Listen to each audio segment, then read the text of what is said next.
Hello, everybody, and welcome to the 5 Tips and Tricks for Careers in Athletics. I am your host, Dr.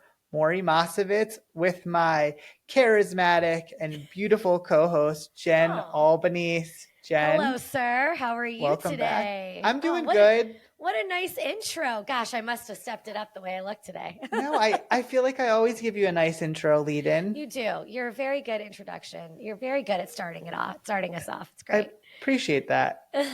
What have you been doing? What's been going on? It's kind of nostalgic. Today we have a nostalgic guest because we both knew him when he was like 18 years old. And so that's weird. And now he's this super successful, person in the world of venue management for athletics, which is so wonderful. We're so proud of him. Very proud of him. And everyone will get to meet him shortly. But then I had a reunion, a high school reunion. I won a milestone one. So that's been my... Are you going to tell us the year? How many years? Tell us. I'll only tell if you tell yours because we're about the same age. It's the same. That's what I mean. So it's 20. It's 20 years. Yeah, it was great. I know. Oh, so tell me about the reunion. How was it? It was wonderful. I went back and I got it. It was a very cool experience because I did go to a preparatory school. And so they had me back and they did a lot of different events. So they do ceremonies and, cocktail parties. And I got invited to talk to the 7th grade of the school, which was really nice. That's and they so asked cool. some very intelligent questions.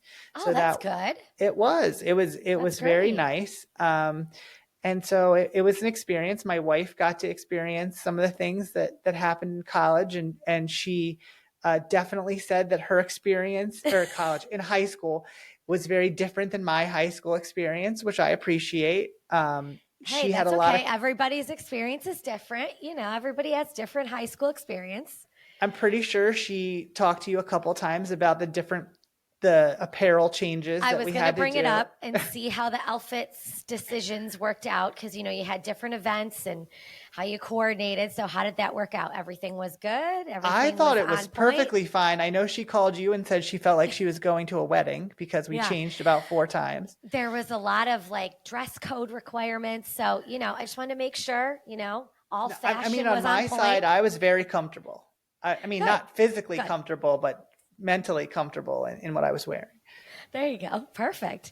But it was good to see everybody and catch up and see how everybody was doing. It was really, really nice. It really brought me back and showed me, I'm so grateful looking back about the experience I had, which was super nice. So that was good. Oh, that's good. I'm sad. I never ended up going to my high school reunion. So I guess I don't know. They never really organized it or I don't know.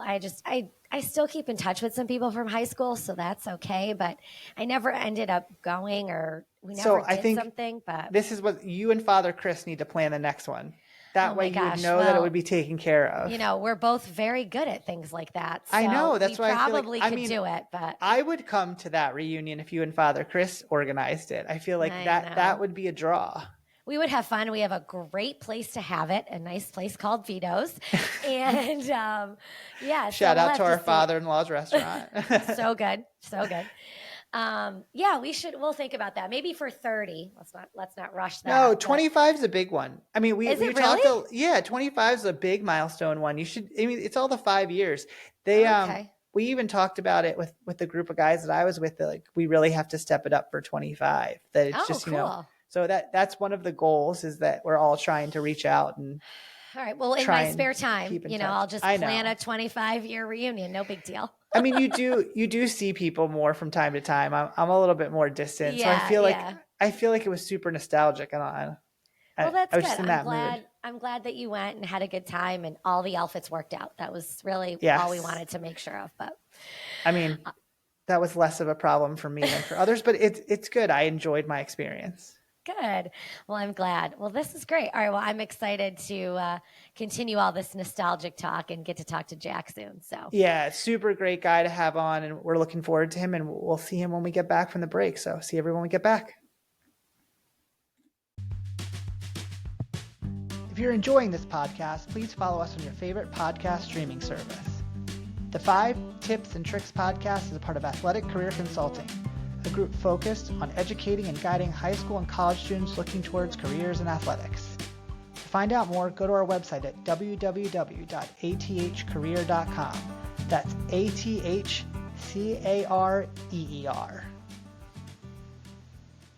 Hey everybody, welcome back from break. Morey, do you want to introduce our guest for today? I'm very excited. So today's guest is a graduate of the Falk School of Sport.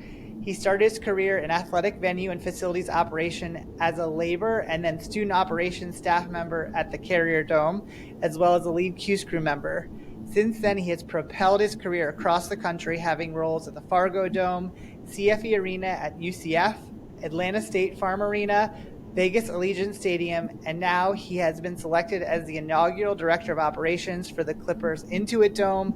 It's a pleasure to know this gentleman as just from the beginning. I've been there from the start of his career. Very happy to welcome Jack Wentzel. Welcome. Hi, Jack. Thank you. Thank you so much. It's great to see both of you. Very fun memories. I should add in there that you've opened a couple stadiums. That's a pretty big deal. You started. He's big time. I know. Big time. Just knowing you from back then, and now you're the guy to go to open a venue in athletics now.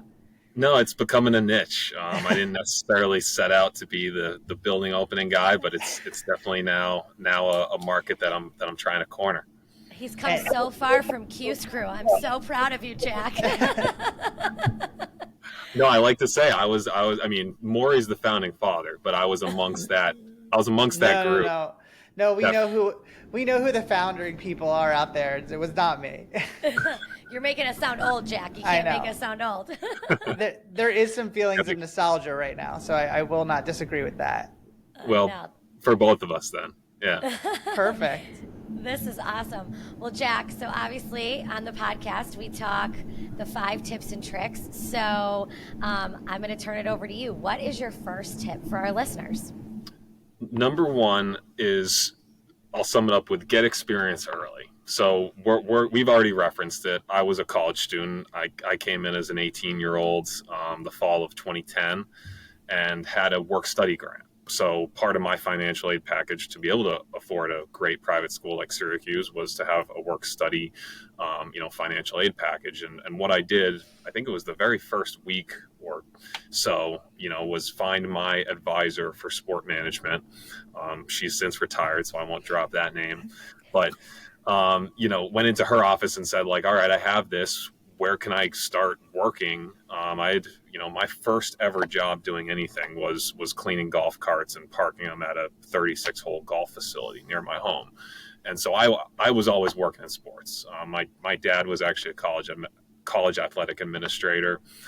So I grew up kind of knowing that I wanted to work behind the scenes in sports and events, and maybe didn't know facilities, but was pointed in the direction during that conversation with my advisor of the Carrier Dome, and was passed off to Mike Kravick. And that's who kind of signed me up and got me started. And I started doing changeovers at the Carrier Dome. And I'm curious if Morey, you've been through many of these, so I don't think you'll remember this one, but my very first night was October of 2010. And I'll never forget it. It was NBA preseason game. I think it was the Pistons and Knicks. I don't know if we've done another NBA game since then, to be honest. So long. Really? I remember those. Those were crazy. Yeah. So it was like a 7:30 p.m. Pistons Knicks into so Friday night into a noon kickoff Pitt versus Syracuse. Yep. Football. Yeah. Football. Yes. So my very first night was a full-on conversion, probably 10p to 4A or 5A. And I remember coming home that night, and I remember my roommate asking the next day, how did that go? And I was like, I don't know if I could ever do that again. Little did he know. That's all you would do for the rest of your career. Yes. And so here I am 14 years later almost, and this has been my profession. This has been my career. I stuck with it. I persevered. I kind of dug deep and realized this is what I want to do. And I grew to love, just operations work. And, so it doesn't happen overnight. When you're an 18-year-old, you do need to mature, and you do need to kind of find within yourself what it is that you want to do and discover what your passions are. And for me, it happened to be just sticking with it, just sticking it out, pursuing it a little bit more, getting more and more involved. And by junior, senior year, I was asking Morey, what more I can do, and taking the radio with, Lacey and whoever, has since moved on, but the Carrier Dome crew, and became kind of in with that team. And in sport management, they are pushing you to get internships, and I did summer internships, and you do all those things. And for me, it was pretty linear in that I just kind of fell in love with facility ops. So I would say, just for others, it's not always going to be linear like mine and like my path. And so you have to just get experience to find out whether you like it, whether you don't like it. There's no negative experience by getting out there, by getting started and doing something in the field that you're passionate about. I mean, I can remember you coming in, and the one thing that you can't teach anybody is someone that has effort and hard work and is dedicated. And from the moment you walked in the door, you kind of stood out that way. So it doesn't surprise me at all. You're in the position that you're in, and you step up as a leader. The more, it doesn't happen right away, but like you said, you walked into it, and just reminiscing about like our experience together when you were there, you could turn to you and say, hey, Jack, go take this crew and take care of it. And that's something that takes time. And you start off, you're working with one other person, or you're starting to learn the ropes, and then quickly, if you put in that effort, you can pick up things and start actually being a leader, and it leads to things like what you're doing now. So it's just so impressive. No, thanks. Yeah. No, the experience, you're so right with that, Jack. The experience is so important, and that helps develop and help you learn what you like, is getting that experience. That's so good. So let's go to number 2. What's your next piece of advice out there? For number 2, this gets kind of into the next stage of my career, and so I tried to go a little chronologically for what I've gone through, is that the geographic mobility helps. So if you can be geographically mobile, that will certainly benefit your career. And I'm one of probably the sport management poster children for that. During your intro, you talked about some of my stops. So, in spite of getting experience early, doing all the right things, kind of impressing people along the way, working hard, making this a priority of mine, and skipping a lot of Friday and Saturday nights to work. You do all those things, but it's still a very competitive industry. And so in sport management, Professor Veely and that team, they're preaching like there's just tens of thousands, and this is not an exaggeration, there's tens of thousands of students every year that get bachelor's degrees in sport management, master's degrees in sport management. Of course, we're pioneering some other ways with analytics and the master's program and venues, but just think about the sheer numbers of competition. And while this is a healthy industry, sports and entertainment is a healthy industry, recreation, it's not going anywhere. It's only growing, but it's not growing at the pace that these degrees are churning out. So that's just simple math that you have to understand. And so despite having that, despite getting the experience, it's still competitive. And so I lived that. And what I did, so we had a capstone experience as part of sport management, and that's a credit bearing internship to end my college career. So I missed out on, that spring semester senior year, but I got to live out a dream. I was ballpark operations intern for the Red Sox at their spring training facility in Florida. So I have an ESPN video of me coming out of a commercial break. I was the guy putting numbers in the manually operated scoreboard. I was gonna remember, I remember seeing you having that on a YouTube video that people pass around at work. Yeah, that's funny. Yeah, because that's dream. That's your dream job. Your internship was your dream. Well, it really was. It really was. And so but that wasn't lost on me at the time. Again, I tried to do all those things, but you always think that that's going to go straight into a full-time job, and it didn't necessarily happen that way for me. It just didn't. There wasn't the opening. There wasn't there was somebody else ahead of me in the pecking order, what have you. So I ended up just doing part-time work at Fenway Park in the team store the rest of that season. So I went home to Boston. I'm from the Boston area. Went home and kind of did that for a summer, but it was part-time work. It was retail. It wasn't really what I was passionate about, but it was what I landed on, because you graduate and there aren't just full-time jobs presenting themselves to you. You need to go out there and really chase it. And so it took me 6 months to get that first full-time offer. It was an extremely low salary, but it was operations supervisor at the Fargo Dome in Fargo, North Dakota. Home of You're very attracted to domes. Like you have an overall dome history. That's his only your career requirement. background. That's his only requirement. Anything that he does, it just has to have a dome in the title. It really has been remarkable, that's played out that way. But no, home of North Dakota State football. They had just hosted College Game Day. They had Carson Wentz on the team. Anybody who knows college football knows that that's a dynasty at that level. Yeah. So I went and did it. So I mean, they flew me out. I was like, hey, if this is what you want to do, go try it. Go see what happens. And they were hospitable people. They were really nice and well-run building. Most people didn't come from outside that area, so I was treated with open arms, and quickly that became the next opportunity. I had the opportunity to go down to UCF. And from a weather standpoint, I was jumping at the warm weather. I got that taste in Florida with the Red Sox, and then got to go back for UCF, but always wanted to get back on the pro sports level. And so again, the geographic flexibility just opened so many doors, the willingness to go live in North Dakota. And then as my 20s went on, certainly the equations changed. And, now I've met someone, and I have a fiance, and it's going to start to become, a family decision.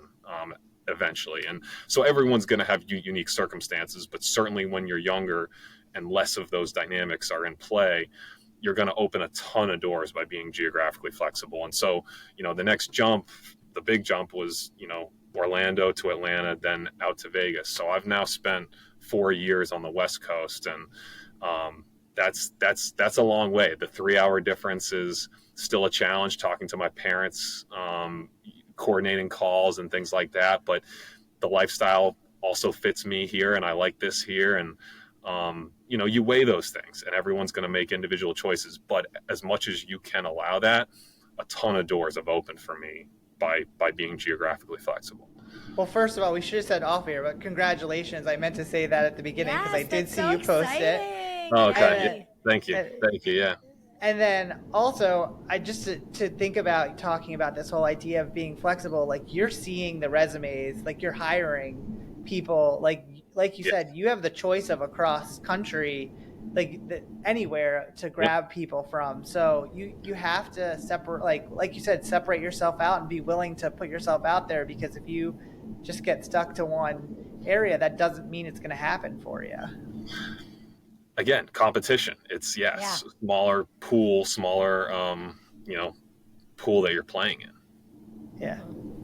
Yeah. Well, let's go to the next one. Tip number. Are we on 3, Jen? We're on 3. We're on 3. Thank you. I have to keep him in line. He gets confused with the numbers real quickly, Jack. So we're on number 3 now. Yeah, so number 3 is more just a general one that's served me, and certainly I think about from the beginning some of the hard changeover tasks that we had, some of the things that the Dome is probably still famous for. I never went on the roof and did any of the snow removal. You never did snow removal? I never did. I didn't do snow removal, but I got to go on the roof. I've been on the roof. That was awesome. How did you get through your career without that one? Mike Kravik still talks about it. He still brings it up all the time. But what, did we just not have snow for 4 years and you just skirted through it? I don't know how you got out of that one. I think I just always kind of dodged it somehow. I'm sick today. I can't go up on the roof. I think there was an intern at the same time and he was deathly, and I don't know if I should say his name on air, but I think I might know what you're saying. He was deathly afraid of heights. Do you remember this? And like basically they still made him go up there, and someone said, well, they didn't make him. He chose to go up. I don't want to say make, because that's like a weird bad thing to say, but like basically someone said, like, you know what, our tradition is that we write out our last will and testament. So like they gave him a paper plate and a pen and said, like, before you go up, and the kid was like shaking before, and they're like, no, it's fine. You'll be fine. Terrible. I told him if I could go up there, he could. I mean, it's not that crazy. This was your intern? It was Mike's intern at the time. Oh, really? Yeah. Oh, that's even worse. I don't think Mike did it. I think it was one of the operations guys. I don't think Mike was very happy when he found out that someone said it to him like that. Because they probably terrified the kid. He was pretty scared. It's not as bad as it seems, though. It's only weird because the ground under you was glowing, and the rest of everything else was dark. But besides that, it was fine, and it was like 10 degrees and blowing snow, but no big deal. Totally I also safe. will say that I would also sneak out. Like, only a couple of the guys stayed up there the whole time, and I don't think I was one of them. So I can understand getting through your 4 years without being up there. Oh my God. Yeah. So the point, so back to the tip. Back to the tip. On track. Okay. Sorry. The tip is that no job task is beneath you. Because that certainly came into play early on. I was in class with, I was around a lot of people who would have never been willing to sweat and work and just physically kind of submit to what a changeover is. It's not the easiest work. It's fairly grunt work. You're working hand in hand with cleaning, which I always say is probably the more hard and difficult and taxing, physically, mentally draining type of job within sports. But none of that is beneath you, because if you're a leader and if you're going to progress to the levels that you want to get to, or certainly that I aspire to, you need to understand what everyone on the crew and everyone on the team is being asked to do. It's part of my knowledge. It's been part of my education. I would not be a director at an NBA team or an NBA venue without having done all the hard work. I still get in there and do it just because I like it, just because I take pride in it. But everyone should have that sort of mindset and willingness to roll up your sleeves and do whatever's asked. Because to me, the most effective leadership is somebody who's willing to do anything that they ask you to do. That's always the type of leadership that I've responded the best to. So I'm trying to model that as a leader of a big team now. And that's what I'm looking for in people that we hire to manage and lead our crews as well. That is so important. I hope everybody hears that and understands that no task is too small or is not important. I feel like sometimes students today are like, oh, I'm too good to roll a t-shirt, or I'm too good to move a chair. That is so important to be able to be willing to do that, because that sets you apart from everybody else. Goes back to what you said about competition. You got 20 people in front of you. If 5 of them or 10 of them don't want to do what you're asking, or think it's not, I'm too good for that's something you remember. So that is such an impactful thing, and I hope people listen to that and understand how important that is in this industry. Yeah, I think the other thing from the facilities and event side, and I think we came from the same place in a lot of ways. I was in a different point than you, but I think that being the person that goes and does it with someone teaches them the way, helps them learn how to do it, and then you have confidence in their skill going forward. And and I 100% agree with you. I try and be very cognizant of getting out there and getting out from behind my desk and trying to be with the groups that are working and show them that I understand how to do what they're doing as much as possible, especially from our ops side. But also the people that I feel like I've been able to mentor the best are those that I've been able to show how to do these things, give them the experience of this is how you put this together, this is how you make it work.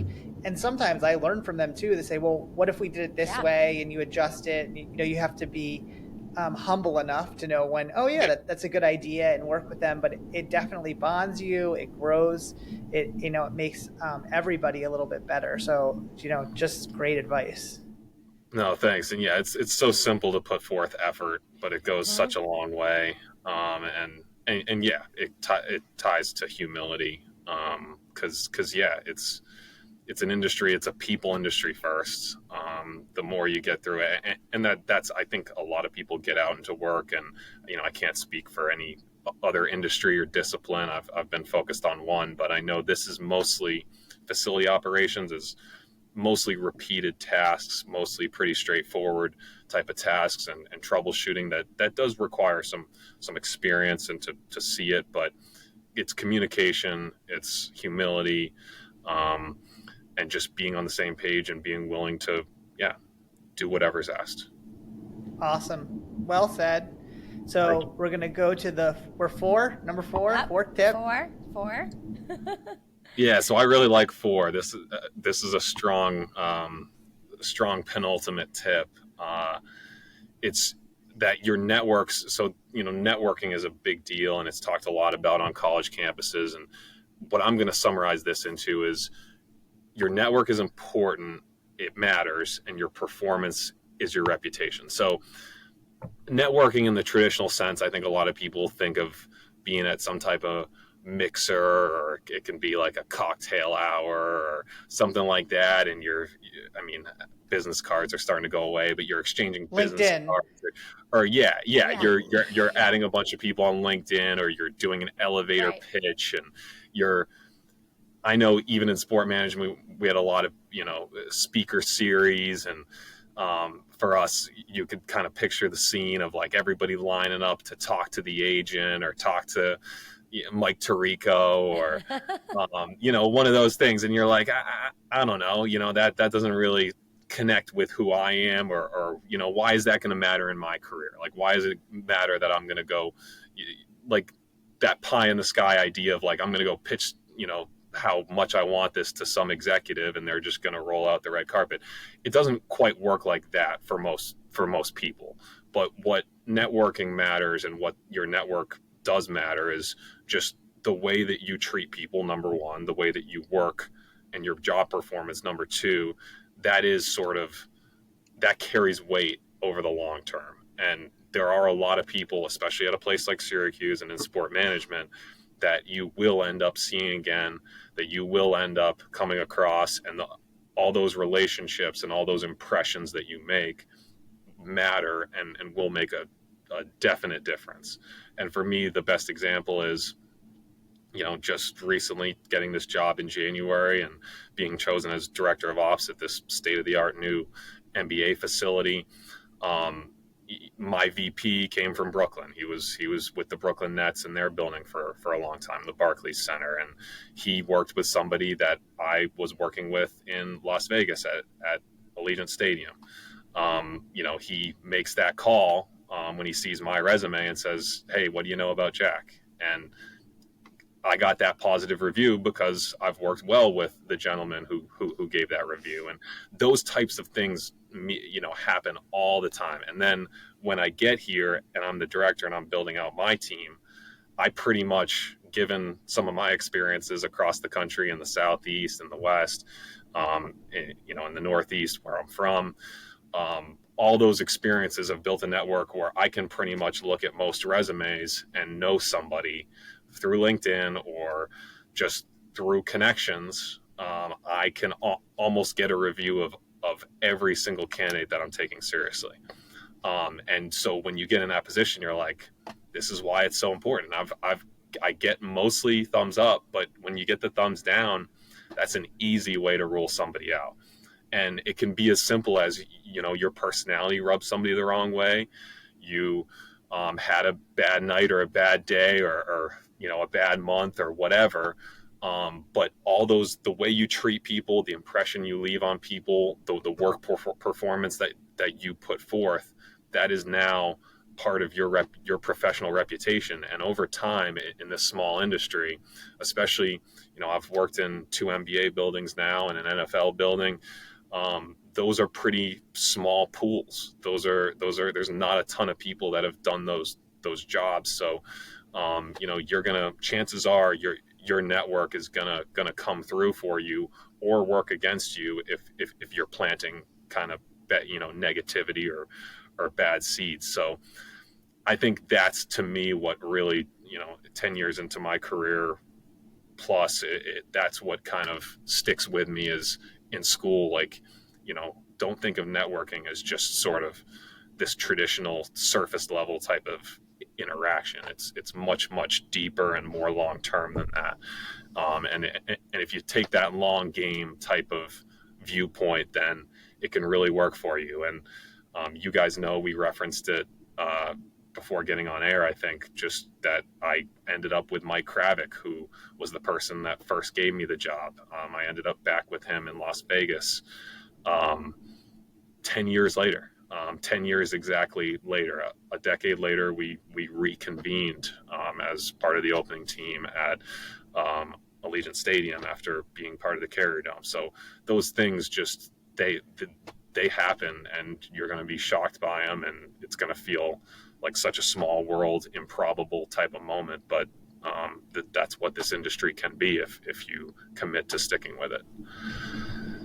I mean, I don't even know what else to say better than that. I feel like you summarized it, and it's something that when we talk to students, I feel like we talk about that all the time. And I mean, I remember back in the day, you've called me for people. We've had a lot of people over the years that will just say, "Hey, is this worthwhile?" And I think Jen and I have always talked to our students like, we want you to work for us, but we're going to be honest about our experience with you, and so that's like anyone else is going to be. So what? And you said it in such a perfect way. So I don't even want to go any farther than that. I know, it's just I love the Mike Kravick shout out. We all love Mike. He's the best. He is great. He really is. He really is, and he's running that department now, which is hard earned. Yeah, absolutely. Awesome. All right, Jack, big last question. So what do you know now that you wish you knew back then? So what do you know now that you wish you knew at the beginning of your career? Yeah, so this is just a big picture general one, but I think it carries so much weight. And I know I've talked about having goals and being geographically flexible and chasing down all these things that I want to do, and realizing early on, all right, I'd love to be the general manager or the Pete Sala of a venue someday, right? For those that don't know, he oversees the JMA Wireless Dome. Now he oversees all of Syracuse's campus, but he's a big mentor to many of us out there that have got into that side of athletics. So, right. So with that being the ultimate goal for me, it is important to have one, because that's what kind of guides each of these intermediate steps and makes me willing to go out to Fargo and makes me willing to say, all right, now I'm going down here, and now I'm trying something different, and I'm going from Vegas to LA. And you always want to be thinking a step ahead or begin with the end in mind, and that's what we're doing here.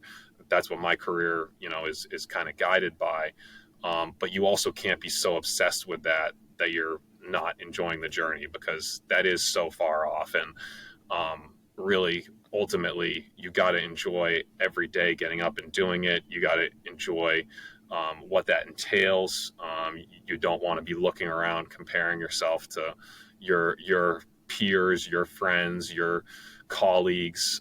That'll only kind of bring you down or get you distracted or make you feel sort of things that aren't productive. So when you're starting out, that's what I'd say is like, have a goal, be guided by that goal, but then also just be sort of obsessed with the day-to-day of it and the journey and the joy that comes with the satisfaction that just daily delivering on the things that you're passionate about and what that work is, and kind of making it your life's work, and being happy about that. Whether the ultimate goal happens or not, I'm going to be happy with this. I'm already thrilled with how it's played out, and I think that's so important for everybody, no matter what they're doing. But certainly in sports,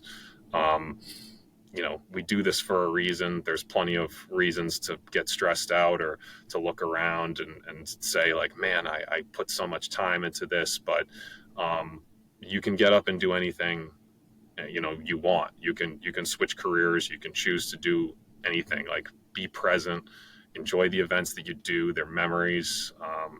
I got to check off one of my goals just a few months ago by working the Super Bowl.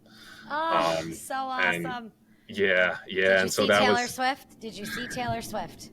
not that. Well, I saw her, from a distance, like down on the video. Like I didn't see her firsthand. I saw two of her concerts last March as well at Allegiant Stadium. God, Jack. But we'll talk offline. No, I have been stick to sports.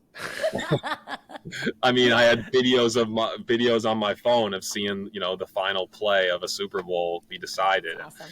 Stuff like that is just priceless. And, I had kind of the perfect exit there by having, my last night at Allegiant Stadium working was a Super Bowl, which I'll never forget. So there's just a lot of pinch me type of moments that you do get to have, which are why it's worth it. And that, I guess that's more important than the ultimate goal of like whether I'm the GM of a facility or what that ends up being. And I'm driven to, chase down my goals and my ambitions. But more importantly, I enjoy every month and every year and every step that I take, and being here and building a team. I'm so happy to do this right now, and it challenges me and helps me grow in so many ways. And I think that's the healthiest way to approach your life and your career, as just, you're never a finished product. Nobody is.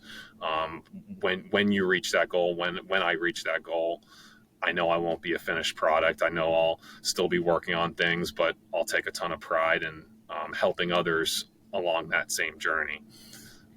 So that's what I would tell somebody to start out is, care about that goal, but mostly just enjoy every step along the way.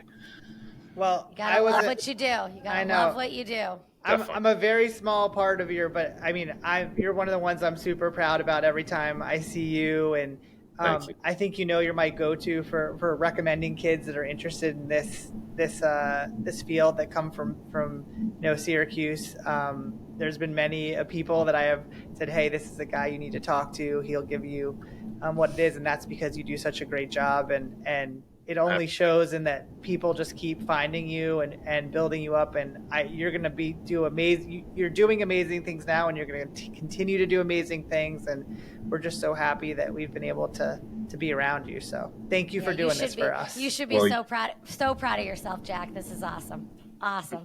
Thank you. And you're both influences in that. So, those formative years of college, that means so much. And I wanted nothing more, as a high school student to go get involved. I wanted to be part of a big time athletics program. I knew that this type of career was ahead of me. I knew what my goals were and my ambitions were. So Syracuse was the premier, program in the Northeast. So, all I wanted to do was learn from people like you. And I did that. Jack, that's too sweet. Thank you. Well, so it means a lot. Proud of you. We're very proud of you. This is awesome. So how long do you have till your first event? You got your countdown going? Yeah, so the first countdown is to our certificate of occupancy, because it's still a construction site. So 6/28 is when we get the keys. So that's when I'll have my office. We spend a lot of time in there, but 6/28 is when we move in. We'll do some type of internal event on 7/20 to stress test some of the systems and some of the security and the entry. But first real public event is 8/15, August 15. There you go. Bruno Mars. So nice. Let's go. Big headliner act. So nice. That's exciting. Yeah, and just concerts for a month and a half until basketball season in October. So that's our runway. Nice. That's building towards getting new people in every week. It's awesome. But most of all, haven't been through the Allegiant Stadium experience and going through, there's trials and tribulations when you open a facility, and we had all of that. It wasn't all just, glory of Super Bowl and big concerts. Like there was trials and tribulations, and that's part of the learning and growing experience. And now I feel like I'm ready. I feel like on an NBA scale, I can do this again. I know what to expect, and I know when my managers hit different hurdles, we navigated a lot of these. So it doesn't matter if it's a brand new building or you just got the keys, or it's 100 years old. There's always going to be something, and so exactly.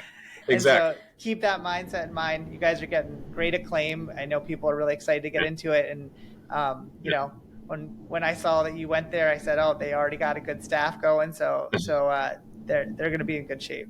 And the technology, I know you've upgraded a lot of technology at the JMA Dome, and I need to get back to see that, because I've not seen some of the things, but some of our technology is going to really push the envelope. I'm pretty sure you have a circular scoreboard, right? I was going to say that the center hung is pretty incredible. Impressive. Jen deals with that a lot now. I do. I live and breathe that thing during football, basketball season, so it's great. It's super impressive. So we try to utilize it and showcase it as much as possisure. So I know that you're not going to get a lot of time back, but hopefully sometime we can see you back up in Cuse, and everyone will be thrilled to see you around, and I'm sure they'll be fighting to give you a tour, so that won't be a hard time. That'd be awesome. It's a matter of when, not a matter of if, it's a matter of when. So awesome. Yeah. Well, thank you so much for doing this, and we definitely have to keep in touch. And everybody out there, hope you enjoyed this podcast, and we'll see you for our next episode. Yes, thanks, Jack. Bye, everybody. Thank you. If you like the 5 Tips and Tricks podcast, make sure to subscribe on your favorite podcast platform. You can rate and review us, including questions that may be answered on future episodes. The 5 Tips and Tricks podcast for careers in athletics is part of Athletic Career Consulting. Check us out at www.athcareer.com. Don't forget to follow and like us on your top social media platforms.